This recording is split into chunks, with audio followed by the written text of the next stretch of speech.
Man animal conflict के दौरान बहुत सारे जानवर जख्मी हो जाते हैं या फिर उन जानवरों को वहाँ से रेस्क्यू किया जाता है। क्या आपने कभी सोचा है कि उसके बाद ये जानवर कहाँ जाते हैं, किस तरीके से इनका इलाज होता है और किस तरीके से आगे का प्रोसेस होता है? आज इस खास पेशकश में हम आपको यही दिखाने वाले हैं। ये तेंदुआ पिछले 2 सालों से दाचिगाम के इस रेस्क्यू एंड रिहैबिलिटेशन सेंटर में है।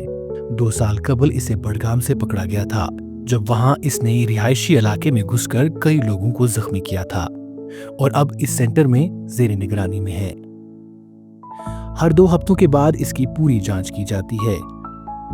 इसके बर्ताव में अब आहिस्ता आहिस्ता तब्दीली आ रही है और अब डॉक्टर्स का कहना है कि ये मुकम्मल तौर पर ठीक हो गया है और किसी भी वक्त इसको अपने कुदरती मस्कन यानी जंगल में छोड़ दिया जाएगा। ये जो आप देख रहे हैं इस वक्त, इसका ये स्किन कलर बिल्कुल शाइनी है, ये इसका हेल्थ डिपिक्ट करता है। और बाज़ाब्ता तौर एक मेडिकल कंडीशंस के बाद जब डॉक्टर साहब थ्रू हो जाते हैं कि इसकी मेडिकल कंडीशंस क्या है, और हम भी जनरली इसको सुपरविज़न के लिए हमारे पास हमारी नफरी यहाँ तैनात होती है, वो इसको सुपरवाइज़ करते हैं, इसकी मूवमेंट्स, इसकी हेल्थ को सुपरवाइज़ करते हैं। हर 15 दिन के बाद इसका ट्रीटमेंट देखा जाता है, इसकी हेल्थ कंडीशंस मॉनिटर की जाती है, तो तब जाकर फैसला लिया जाता है कि इसको हम नेचुरल हैबिटेट में रिलीज़ करें। इस जैसे कई जंगली जानवर जिनको या तो बचा कर यहाँ लाया गया है या फिर इनके बर्ताव की वजह से यहाँ रखा गया है, जेर इलाज है। ये सेंटर यहाँ पर पिछले 15 साल से काम कर रहा है, जिसके दौरान यहाँ सैकड़ों जंगली जानवरों का इलाज किया गया है और इनमें बेशतर को जंगलों में रिहा किया गया है।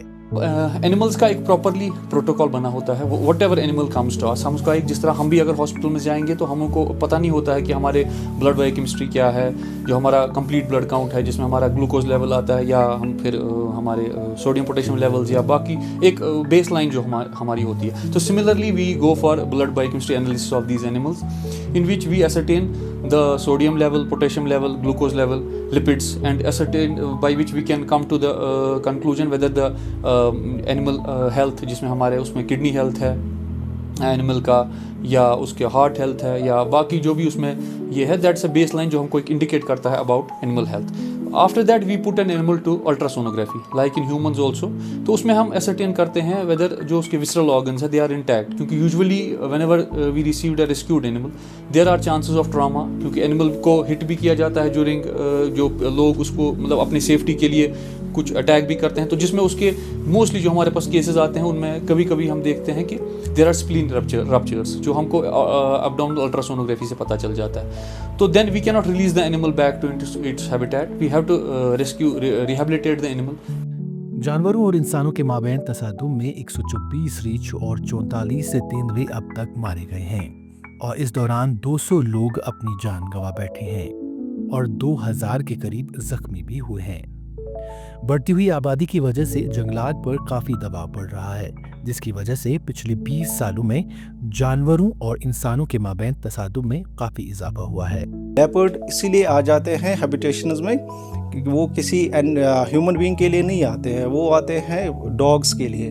तो when we will treat our solid waste and left over food scientifically, तो उसके बाद जो मैन एनिमल कॉन्फ्लिक्ट है विद रेस्पेक्ट टू लेपर्ड बहुत कम हो जाएगा। Almost it will not happen कि अगर हम प्रॉपरली इसको मैनेज करेंगे साइंटिफिकली। और इसके अलावा जो एरियाज़ हैं, अर्बन एरियाज़ हैं, जहाँ पे ह्यूज चंक्स ऑफ लैंड जो है जो अनअटेंडेड है, जहाँ पे झाड़ियाँ आई है, जहाँ पे हमने जंगल जैसा माहौल जो क्रिएट किया हुआ है, जो इसका हैबिटेट बनता है, फिर रहने की जगह बनती है।